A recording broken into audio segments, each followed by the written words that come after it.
Bonjour et bienvenue dans la forêt des lectures. Alors, aujourd'hui, je vais vous parler de la BD Le Château des Animaux. Alors, là, c'est le tome 2, c'est un peu étrange, mais je me suis rendu compte qu'en fait, les BD en plusieurs tomes que j'empruntais en médiathèque, valait mieux que j'en parle petit à petit. Déjà pour pas parler en montrant uniquement le dernier tome, et en plus pour en parler petit à petit. Alors, Le Château des Animaux, pour l'instant, il y a 3 tomes qui sont sortis. Je vais bientôt emprunter le tome 3 en médiathèque. Et le tome 4 et dernier tome, il me semble, est prévu pour cette fin d'année 2025. C'est l'adaptation, je sais plus à quel point, parce que ça fait longtemps que je l'ai pas lu, mais c'est l'adaptation de La ferme des animaux de George Orwell. J'avais beaucoup aimé le livre il y a longtemps, et j'avais vu le film aussi, l'adaptation animée qui était assez sympa. Et j'avoue, le dessin m'attirait peu. Et c'est ma compagne qui a été attirée par cette BD en médiathèque. Je la connaissais déjà, j'avais déjà entendu beaucoup de bien des bandes dessinées, mais je sais pas, le dessin est un petit quelque chose de Disney. Je suis pas un grand fan de Disney, je dois bien l'avouer. Dans l'expression des personnages, regardez là par exemple, là, je sais pas, il y a quelque chose qui ne m'attirait pas. Et je dois bien avouer que je suis très content que ma compagne m'a un petit peu poussé, elle poussé indirectement en empruntant à lire cette bande dessinée parce que j'aime vraiment beaucoup. C'est une relecture très intelligente, très moderne et très puissante de la ferme des animaux où on voit en fait du coup une sorte de dictature au sein d'une ferme où ce sorte de roi buffle impose sa loi avec son armée de chiens qui l'écoutent. Et c'est une forme un peu de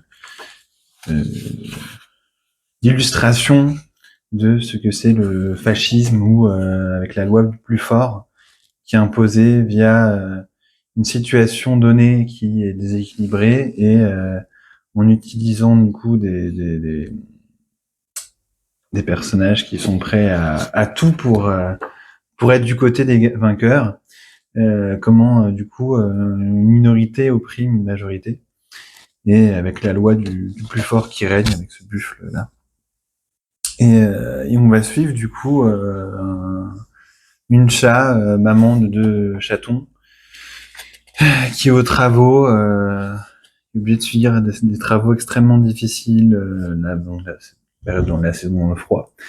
Et il va y avoir petit à petit alors il va y avoir une rébellion sanglante qui va être une rébellion va se déclarer dans le premier tome, elle va être sanglante et violemment réprimée. Et là, on voit dans ce tome 2 comment, du coup, Marguerite, ce personnage de chat, va essayer de trouver comment se rebeller sans utiliser la force, parce qu'elle est dominée au niveau de la force, mais via le malice, via l'intelligence, l'honneur, le ridicule aussi, via des petites victoires, comment le moral, le mental va essayer de gagner petit à petit, victoire après victoire, sur la violence et l'oppression, pour que la majorité essaye de vivre dans, sans être opprimé, quoi. Enfin, faire une sorte de rébellion, de révolution non violente, non violente physiquement. Et par exemple, il y a cette situation où les personnages là, ils doivent aller chercher du bois. Et les personnages de la ferme, un petit peu là, ouais, les brebis, les chats, les lapins, etc. Ils luttent dans le froid pour aller chercher du bois. Ils doivent repayer le bois qu'ils ont eux-mêmes récolté pour pouvoir se chauffer le soir au coin d'un feu. On voit en parallèle à quel point la sorte de noblesse de la ferme vit une sorte d'aisance. Sauf qu'à partir d'un moment où si plus personne ne travaille, on voit que les riches aussi, eux, subissent ceci au bout d'un moment. Hein, mais ça montre qu'en fait le pouvoir est des deux côtés. même s'il est déséquilibré. Et enfin, en tout cas, ça, c'est ce que montre ce tome 2, et c'est vraiment très intelligemment écrit, dessiné, raconté. J'avais beaucoup aimé le tome 1, et je trouve ce tome 2 encore plus pertinent et puissant.